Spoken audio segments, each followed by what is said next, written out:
You did it again. Leicester. Ruben.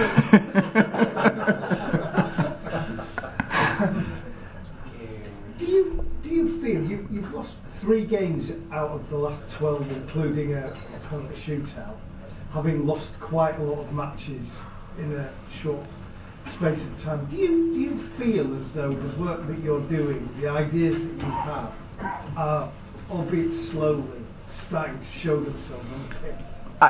I feel that. I feel that in the last games that we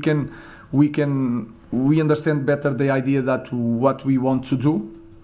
We are better understanding the plan for the games. We are giving more time to the team to win or draw games. We are not suffering one goal and then losing our minds and suffer another goal. So we are understanding the moments of the game, and also we are understanding better the way we want to play. Laurie. What kind of selection do you think you'll be making for the rest of the season? Because you've obviously got a thin squad at the moment, young players on the bench again, not a full bench again. Is anybody coming back, or do you think you'll have to be able to rotate it from now on? With different competitions, we have to rotate because we are risking a little bit some players. For example, Casemiro was so tired. We didn't want to risk Ugarte because today was a decision in one competition, and Ugarte wanted to stay here. I think we have Mason Mount. He's going to return really slow. Kobe maybe will return in the few weeks. I don't know for sure. Harry Maguire will try not to risk. We'll see for Sunday. We need all the players. Again, I think against Lyon is going to be a different kind of game. The physicality, they have the same physicality, is going to be a different game, more demanding in that aspect, and we have a lot of difficult games in Premier League. Sorry. I think a lot of people would expect United to beat Leicester just on the way that Leicester have been performing, but what are you expecting from them, and given the finances are tight, how important is it climbing up all those different spots to get that extra money at the end of the season? Everything is important, and we need to continue with this feeling that we can win games. And games after games, it doesn't matter the time of rest or the time to prepare the next game. We can do it, and we show against Arsenal. We have to be humble and forget that, forget the table, and face Leicester like we faced today Real Sociedad. We just need to win to improve our position in the table, and the most important thing is continue with this feeling of winning, and that we are improving as a team. Hi Ruben. Can I just ask about Eden Heaven? Like, it was a big call, for such a young player to be playing tonight. How do you think he fared? How do you think he handled the occasion? And is he ready for more regular football this season? He's going to if he continues like that, he's going to play. Of course, he's young. He didn't play much this season. Maybe just 45 minutes for under 21. Then a few minutes here. And now a full game. I really like his confidence. I like his pace. I think he's good in defending the box. I think he's quite complete, but he has a lot of work to do. In Premier League, we will face a different kind of player, and he's going to be tested in a different way. So we are trying to manage all this because he's still really young. Hi, Ruben. You've spoken more than once about just surviving this season against the summer. After this display tonight, how confident are you that you will survive this season? I know that in football we can, especially in our moment, we can have a really good moment and then drop really fast. So our focus is to continue. Don't be too happy, too depressed. So my idea continue. We have to survive. That definition could change in the end, but our idea is to improve the team, to be prepared, fresh for the game against Leicester, and not focus a lot and changing our mind because we'll win or lose. Dave. Just back on Bruno. when he plays what he did tonight, and really leads by example, and the way he always makes himself available, just playing through the pain barrier, does it surprise you that there are ex-players out there who question his value to Manchester United? And in your opinion, how much worse off would this team be without him this season? I think is so important. Is so important for this team, and you can see by the numbers, and you can see from these last games, he is always the guy that scores. He's not the most important thing. He's not the only thing, but he's always there. When you played for this team, you have to be prepared for the critics, and I understand that former players had a lot of success here, and the standards for them was so high. They see the things like that. Sometimes black and white, and the life sometimes is not just black and white. There is some other colors, and you have to understand the context. Again, he's always there, trying his best. I'm really proud of to coach a player like him. Last two, Carl Paul. Mr. Amorim, Ruben Amorim changed to a three at the back system to go up against Chelsea last week. You've mentioned physicality throughout this press conference. When you go up against a team that has the same shape, does that need for physicality increase because you've got man to man in every position? Yeah, I think that is clear because it's a lot of duels. It's man to man, basically, especially in where the ball is man to man. So it's going to be so much physical. It's a different game, and we have to use different positions and different tools to win the game. If we think that we are going to play the next game the same way that we played today, is a mistake, because it's a completely different team that we are going to face, and the physicality is really important, especially in our league. Can you share anything about those different tools? No, I will not share nothing with you guys. Last question, Paul. Hi Ruben, just on Mason Mount, do you think he'll be ready for Sunday, and how much are you looking forward to working with him for a prolonged period? I already said that I really love Mason Mount, because I see him, I know how he suffers, I know how he does everything right, he eats right, his physical aspect is perfect, he's trying too much, maybe he's thinking too much about everything. He was European champion. He's a really talented player, and when the player do everything like he does, he will have always the support of everybody here in the club. So we will try to manage the load, and you already saw some players that had a lot of problems during one time, and in some moments he can stay fit, and I believe a lot on Mason Mount, and we need players like Mason Mount.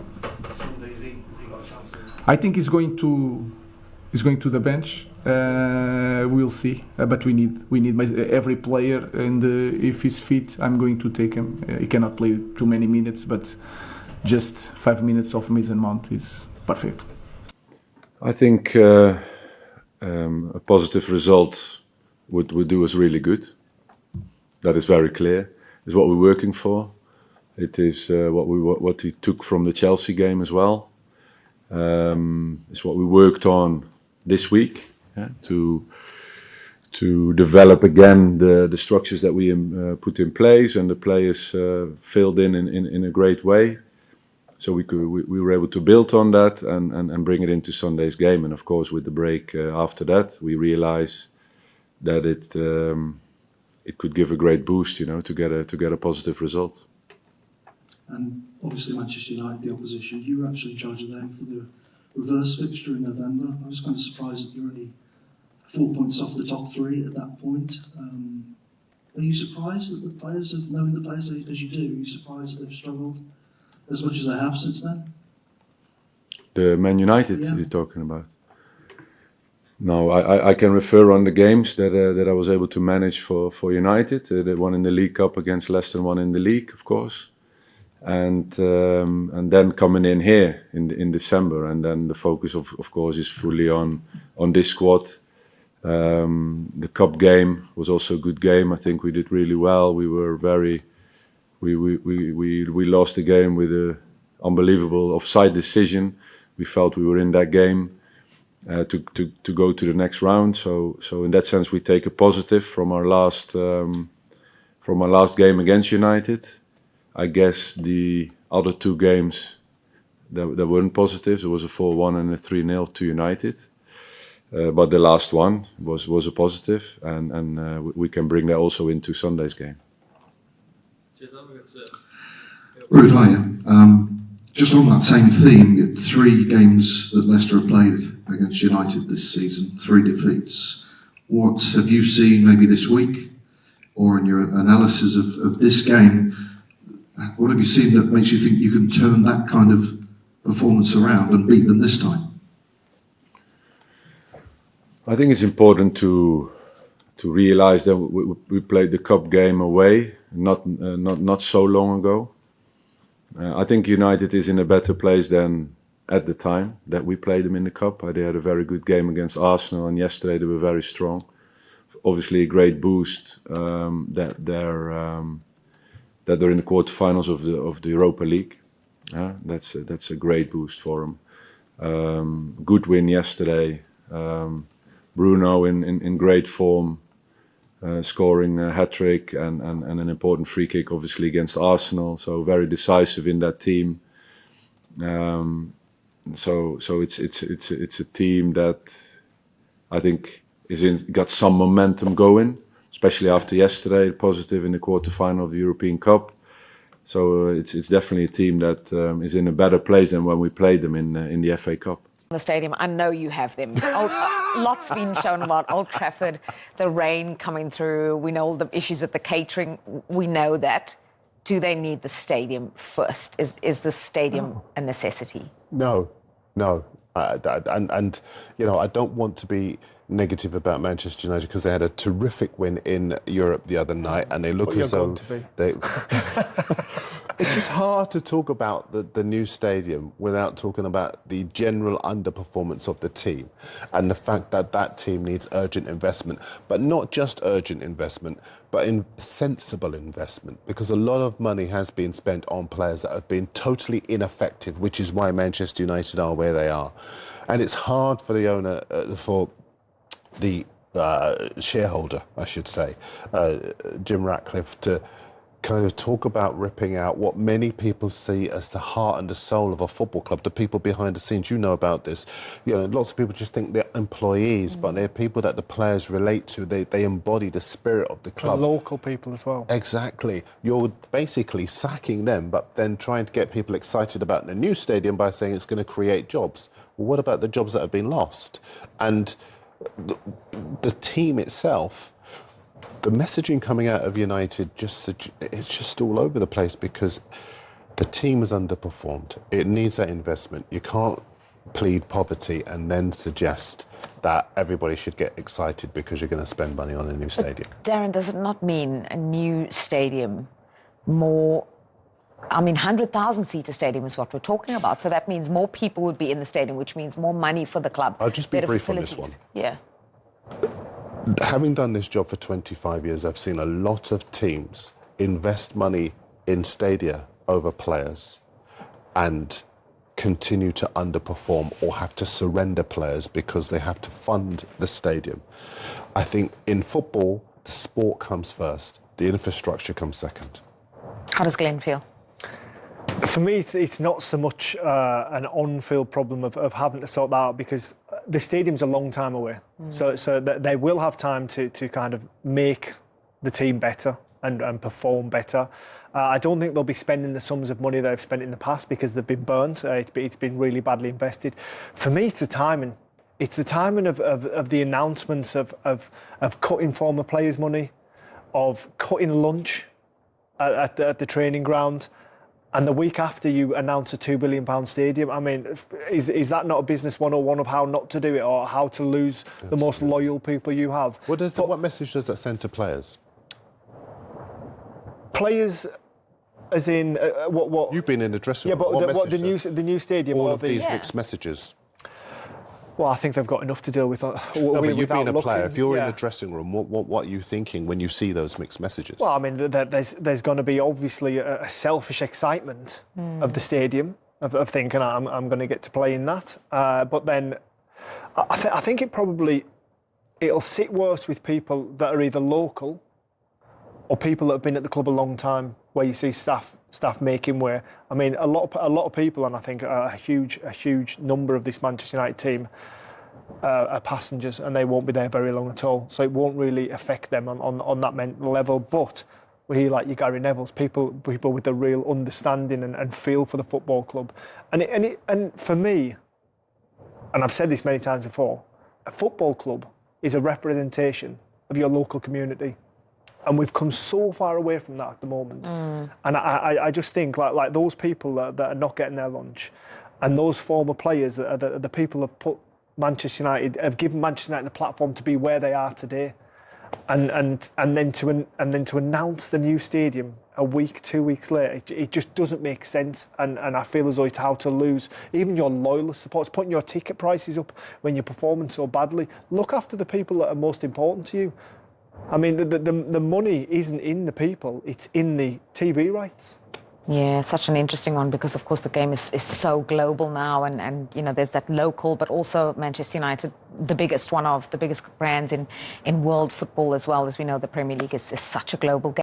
Really proud to coach a player like him. I'm sure very proud many of the United fans to support a player like him. At the start of the season, it wasn't quite like that. He was coming under a lot of criticism, but right now Bruno Fernandes is the shining light, the standout star. He's carrying them in many ways.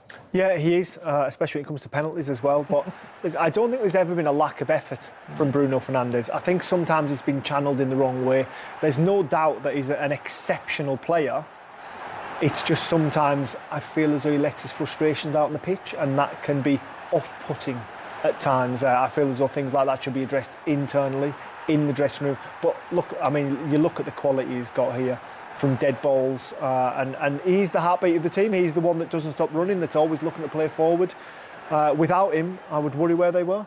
Yeah, he shouldn't be playing with the red on his back. He should have an S on his chest. Oh, you are just full of things today. Saying all the right things today. So Bruno Fernandes, sensational. And sensational gain in the scoring the hat-trick on Thursday night, yeah? Yeah, listen, he embodies what we should see from him as fight, commitment. And it's interesting because I agree with Glenn. Most of his yellow cards actually come from petulance, from arguing with referees and being annoyed about decisions. But when you look at the pure football, he's an outstanding footballer. I noticed he talked about not offer to leave the club, but he wanted to be committed because he's been part of the rebuild. I think you'll get a lot out of him if they do rebuild that side around him. Is he captain material? No. But you can still rebuild a team around a player and that player not be the captain. I agree, by the way. I would take that pressure off him. Coaching staff, Paul? No, not at all. No, I think he's got enough coaches working for him, hasn't he? Look, comes across really, whether they lose or win, I think he always comes across really like, you see there's a smile on the face. He's happy with his team tonight. I know he still has frustrations in games, of course, especially the first half at Arsenal. I think he was frustrated with his team, but I think they're slowly coming round to what he wants. Now, look, he's still a long way off, and he knows he's a long way off what he wants and what he eventually wants to bring to this team and this squad, but I think this competition could help him. I wasn't sure before the game if they could go on and win it. That gives you a bit of hope tonight, especially with the atmosphere. There's still some really good teams in the competition. You think of Bilbao, Lazio, somebody else I can't think. Tottenham, yeah. That Rangers, was, sorry. Potentially, Rangers are in extra Tottenham was the time. other team I was thinking about. So there's them three teams that they could come up against, but I think they're capable of beating all three of them on the day if there's a performance like that. 21 games without a goal for Rasmus Højlund, but what will a performance like that, getting an assist in the game, do for his confidence? I know he desperately wants a goal, Paul, but this was a positive night for him. Yeah, it was, and he didn't look like a player tonight who was short on confidence. I think all his stuff outside the box was good. It's never normally that good, but I think it was good tonight. I think his work rate, he occupied the defenders as Ruben Amorim said, as the manager said, he occupies him. He allows that space then for Amorim to come into the game. For Xerxes to come into the game, for Garnacho to come into the game, for Fernandes to come into them spaces as well. And look, he did everything right tonight apart from score a goal. That is the only criticism you got for him. And as Manchester United centre forward, he needs to score goals. He will be judged on scoring goals. But as an all-round centre-forwards player, I thought was very good. One of the real positives, Karen, is that you felt it in the stadium. You saw it on the pitch with the players. They were all rallying around him. You heard Bruno Fernandes' comments on full time as well, saying how much he appreciates the work that Rasmus Højlund does out there. And you could feel it from the fans as well. Everyone was urging him in the game. We all were. And even though he won the penalty, I think there's an element in me going, I wish he'd scored it. Do you know what I mean? In the first part of the game. But like, he's clearly a confidence player. You know, with all this positivity, you get a better performance from it. It isn't rocket science. He's a 22-year-old. It's a big jump. It's a heavy burden to be the Manchester United centre forward. Just needs a bit of attention, love, and the right positivity, and you get a better performance out of him. And hopefully that continues now. Manchester United into the quarterfinals of the Europa League. So let's take a look at the road to Bilbao and how it's shaping up at the moment. Remember that Manchester United and Tottenham can't face each other in this competition unless they both get to the final. So up next for United, they face Lyon and they're away first in the first leg, Paul. Looking at that, can Man United go all the way? Can they win this? Yes, they can. I think they'll beat Lyon.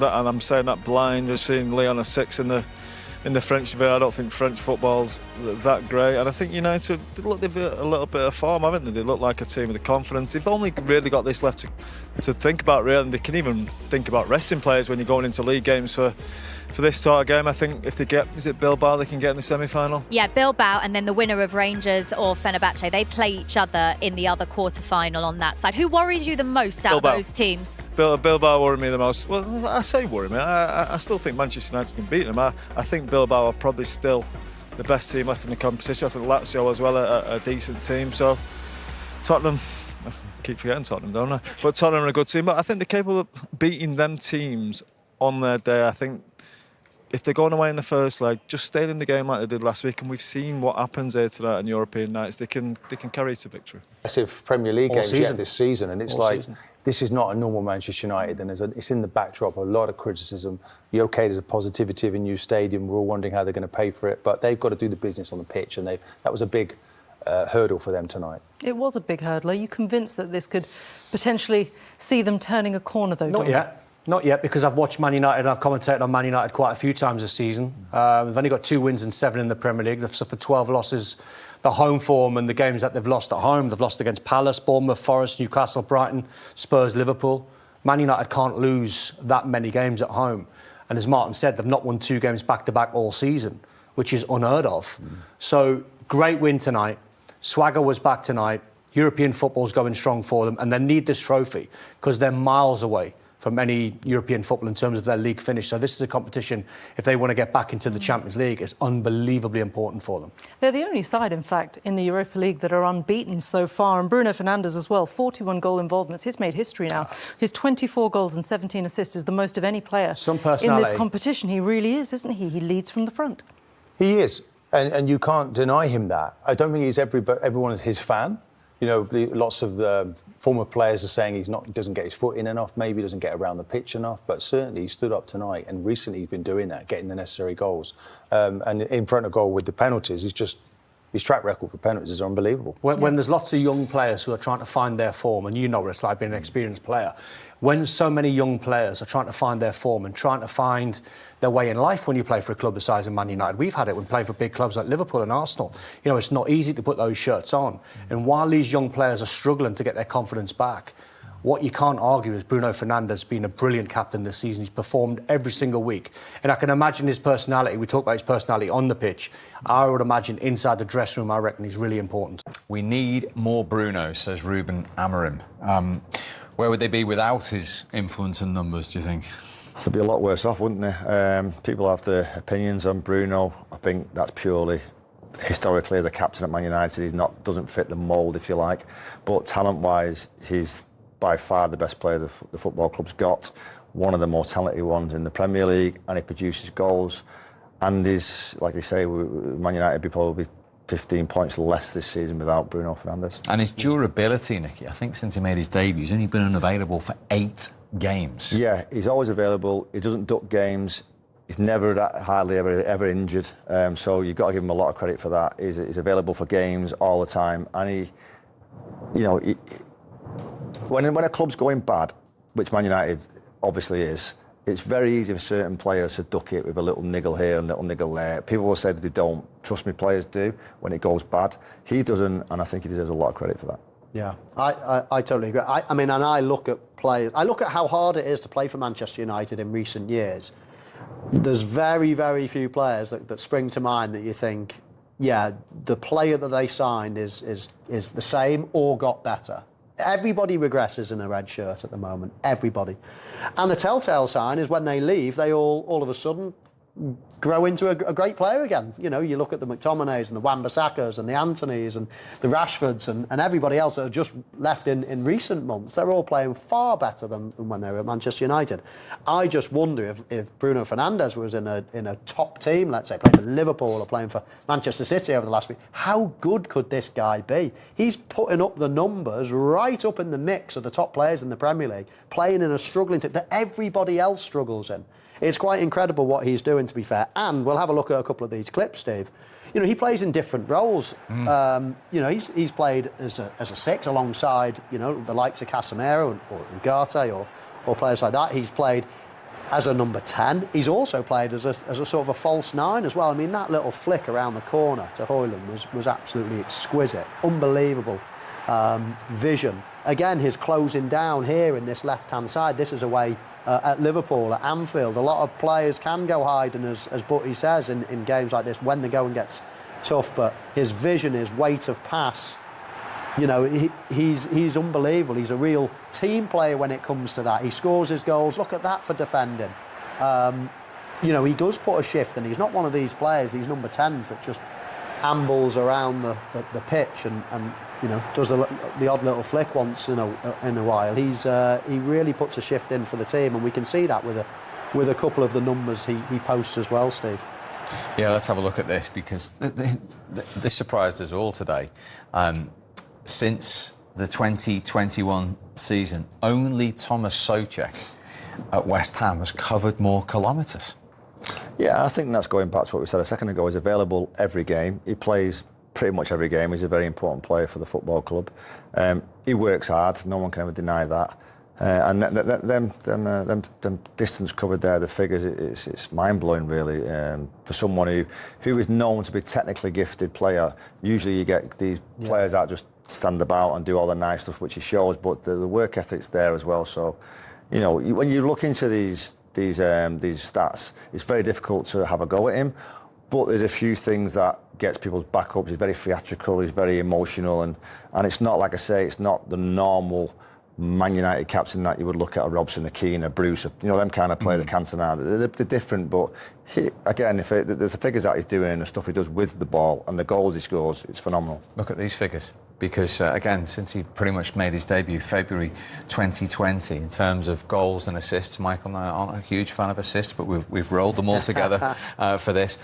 He's quite ahead, but only Mo Salah has won more points for his team than Bruno Fernandes. And I guess the big question is, as bad as things are at Manchester United at the moment, Nicky, is the worry, if anything happened to him, there's an over-reliance on the influence of Bruno Fernandes? I think, well, there is, and I think that's why the club's in the position that it is in, because when Bruno inevitably doesn't perform, there's nobody else performing, and that's why they find themselves so low in the table. You've usually got to have 7 or 8 players within the 11 starting lineup being able to win their battles in their respective positions. If you're going up against your number 8, if you like, which what Bruno is, and he wins that one, you need 6 or 7 to win them battles within your team to get up the table and do what Liverpool are doing now, example. But he's the only one that I could say stands out and wins his battles week in, week out.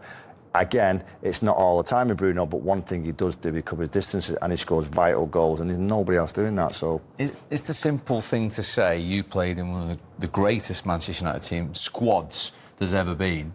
When you look at the current squad, is he the only one to get anywhere near that squad for you, Bruno Fernandes?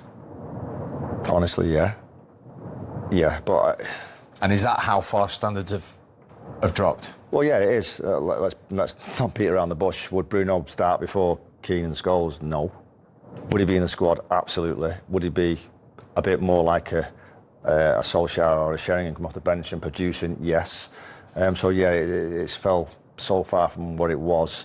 But I think that's something we all know. You know, something that's been going on for 10 years. It's not just since Bruno's been there. But fantastic player. There's no doubt in his talent. It's just unfortunate for him, he's playing in a team that is really struggling at the minute. Now, I must ask you as well about Ruben Amorim's system, because Michael's point on this show has been, look, under Ten Hag, under the previous managers, with back fours, with this, they've been dreadful. They've not been in the top 6, all the rest of it. Where are you with the system that Ruben Amorim has only ever used and says he will not change with this current group of United players? Well, I think he's put himself on the back foot straight away by saying he can't change, because that means he can't change. But he's going to have to sooner or later, because this squad cannot play the way he wants to play.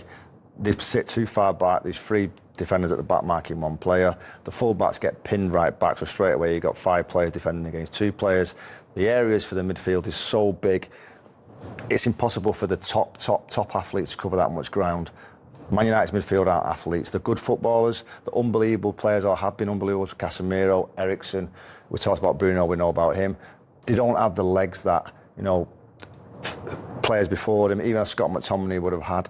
So it's not fair for them to ask to cover that much distance and that much area, which obviously Michael's showing a bit. But for me, Ruben Amorim, sooner or later, has got to change, because Man United, yes, they're going through a transitional period. They have been for 10 years, 10, 12, 13 years since Sir Alex left. But you can't keep getting bad results. You can't keep getting beat, because the squad and the names on them back of them shirts and the monetary value of what they're getting, they shouldn't be at 15th and 16th in the league. Well, exactly that, and I've had some views for some time, Butty, and a lot of it stems from what you've just mentioned, really. And a lot of it, for me, is in these positions, as you just said. I'll just take it back slightly, but you've got players, a lot of the time, OK, you can argue, picking up Marino here, but you've got lots of players here, a full-back can come round, but you've got 3v1 all the time. As you say, wing-backs getting pinned back all the time. So straight away, you're playing normally 5 against 3. A lot of the time, these false 9s come in here, and it's 5 against 2. Yep. So if you're 2 or 3 men to the deficit, you're going to absolutely get picked off in all of these areas. You're so weak in midfield, and you simply can't cover that. No, it's impossible. And you said it exactly right there, Michael. If you look at it as it moves on into the box, they're still getting the shots off. They're still getting the runs through. They're still not picking play. And I think they're getting each other's way. Is he my man? Is he your man? Whose man is it? So when you are down to 2v1, or sometimes even 2v2, you know exactly your job, you know your role. And even back when I was playing at Man United, it was always a case of, if you can't defend 1v1, you shouldn't be at that football club. Now, it's not ideal. No one wants to defend 1v1, certainly in the last third, to go and let chances go in. But you've got to be able to defend 1v1 or 2v2 at certain points of the game. At the minute, they're defending 3v1 and still getting done. And that's the point. We saw the amount of bodies that they have on the edge of the box, yet they still concede shots. Now, if somebody's running towards me and Butty here, I will sort of be, is it you, is it me, is it you, and all of it. If I walk off, offset here, Butty knows that that's my man. I've got to pick him up. But they've got so many bodies picking up so few players that they're all, is it after you, is it me, is it after you? And, I mean, here's another example here. Ball goes in. Who's picking? How many players have they got in this area? They're like 9 against 3 or something. Still, there's a shot. The first clip, there's a shot. This clip, there's a shot. Again, this clip. I mean, look at this. How many bodies they've got doing nothing. I mean, look at them all. They're doing nothing. They're not marking anybody. And they're just getting absolutely swamped in these areas. I mean, 1, 2, 3, 4 against 1 there. I mean, they're just getting swamped constantly. And then people say, oh, Casemiro's gone, he's gone, the legs have gone of this guy. But it's not. They're just exposed, totally exposed. And again, despite all their players, what happens? They end up getting shots on target or balls played through, and they're lucky not to concede again. So it's okay having all the bodies back, but if you've got no idea how to shuffle your pack and mark players, then you've got no chance. So the big question here is, Nicky, Ruben Amorim there keeps talking about training pitch. I need time on the training pitch. He needs a full pre-season. We know he's made no secret of the fact he didn't want to come mid-season. Is it just that, or is it quite simply those players he's inherited cannot play the way he wants them to play? I think it's a bit of both, if I'm honest with you. I think the players, first and foremost, are lacking so much confidence it's untrue, so they won't play 1v1 or 2v2, or even 2v1 or 3v2 at the back. They always want numbers around them, and bizarrely, defenders as you know, Michael, playing against them, if they've got numbers they think safe, I'm safe, I'm safe, it's not always the case. I played with some unbelievable defenders that get out of my way, push me up the pitch, get out of the way. If I was back on Jaap Stam's toes or Rio's toes or Gary Pallis's toes, they'd clear me out of the way because they want to know, that's my man, I'm going to go against him, and if he beats me, it's on me. Nowadays, there's so many players around there and it's not safety in numbers and they get in each other's ways. So it's a combination of the players aren't confident, the manager's playing a system that they're not used to, so he's going to have to go out and get players that fit that system. Are they going to get the cash to do that and the time to do that? That's anyone's answer, I don't know. I mean, this is their system, isn't it, Butty, really? I mean, exaggerated because we're using a whole pitch, but this is them. They've got so many players at the back. Their wing back, Steve, always get pinned back. Yep. Always get pinned back. And they're 5, and as I say, often against, 2 or 3 bodies. Sorry to stop you. Is there a point there as well, where at the moment we're looking at Mazraoui and Dalot, who are more full-backs? They are, but they've got no option. I mean, the bravest way to do it would be to go, right, forget that. In fact, I'll clear that. Forget that. Let's just play these players. Let's just get them up wide. And if there's a wide player, do you know what? You go and pick him up. I'll say that. And you almost go man to man. And then all of a sudden you change everything. It's really brave. And you might need these two to be really number 6s and protect you a little bit. And this is what everybody else does. OK, not in a 3. But if you watch Liverpool, Van Dijk and Konate, against 2, fine. In fact, give us 3. They'll eat them all alive. They're too quick, too strong, too good on the too everything. Manchester United are so bad, so average in terms individually. They've got no pace whatsoever. They can't really play individually. They can't really play one-on-one. They need safety in numbers. But at the moment, Butty, they're playing like this, and all of a sudden we'll exaggerate it. But this is the area, isn't it, that's literally killing Manchester United, because there's 2 people trying to defend against about 5 players in this zone. So just put yourself in one of these 2 situations for us and tell us how hard it is to try and... Roy Keane, Steven Gerrard, the 2 best players I've ever played against in midfield, they won't be able to do that with that distance. Wow. You need to close spaces up. You need to be able to get compact to go and get the 5, 10, 15 yards. Midfielders never usually run when they're pressing the ball more than 15 yards. Yes, box to box or counter-attacks, they run distances, but in general, all your training is around 10, 15 yards, get into the man, but that space there... You're asking people who, for starters, haven't got the legs to do it anyway. Casemiro, Eriksen, Bruno, they've not got... We've seen Bruno's distances. Obviously, he can do distances, but short, sharp stuff over certain areas. He's not got them legs. Neither's Eriksen, neither's Casemiro. And you ask him to do impossible jobs. I do feel for them a bit, because then it's... Eriksen's gone, Casemiro's gone. They haven't gone. They just can't play in the distances that they're being asked to. And it's all down to not being brave. If they're brave, and like Michael says, push them full-backs right, or even if they push one of the midfielders, one of the full-backs into midfield, into here, it's a different game, because then they're 3v1, 3v2. The midfield, he can go into midfield like they do at City, inverted full-back. You go into play 3v2 midfield. One movement of a full-back in 20 yards high out of the pitch, it changes the whole pitch of the game, and they'll be able to get around the pitch a lot better. And I do feel for the midfield. I'd hate to play in that midfield at the minute. Wow. Yeah. No, and it's bravery. It's all about bravery. You've got to commit. That the best form of defence sometimes is attack, and if you can push players forward straight away before any game, sometimes you wonder in a game, I wonder if these wing backs are they going to be the ones defending, or will they get the upper hand on that side? Will they be the ones attacking? There's never a question. We never debate it when it's Manchester United. We absolutely know that when Manchester United kick off, within 2 minutes, that player is here. Never, never, ever are we debating, is he going to really pin the full-back back? No. It's always 5. It's always 5. And before you know it, you've conceded. You've conceded everything.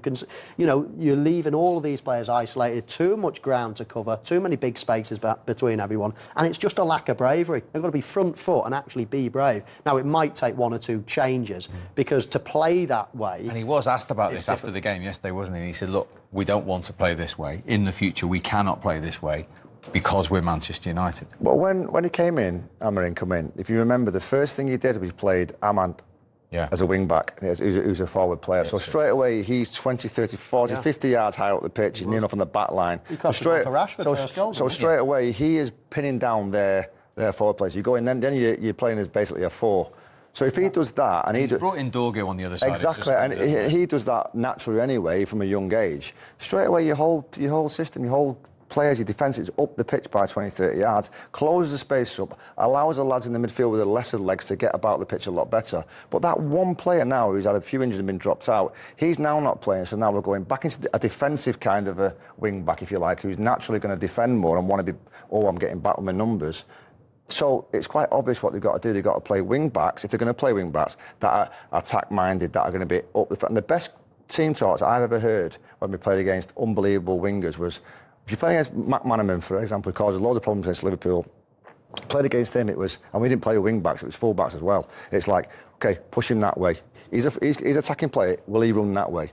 Get him up the pitch, out of the danger areas. You give a top winger a time in here, fine. You give him in here, you're dead.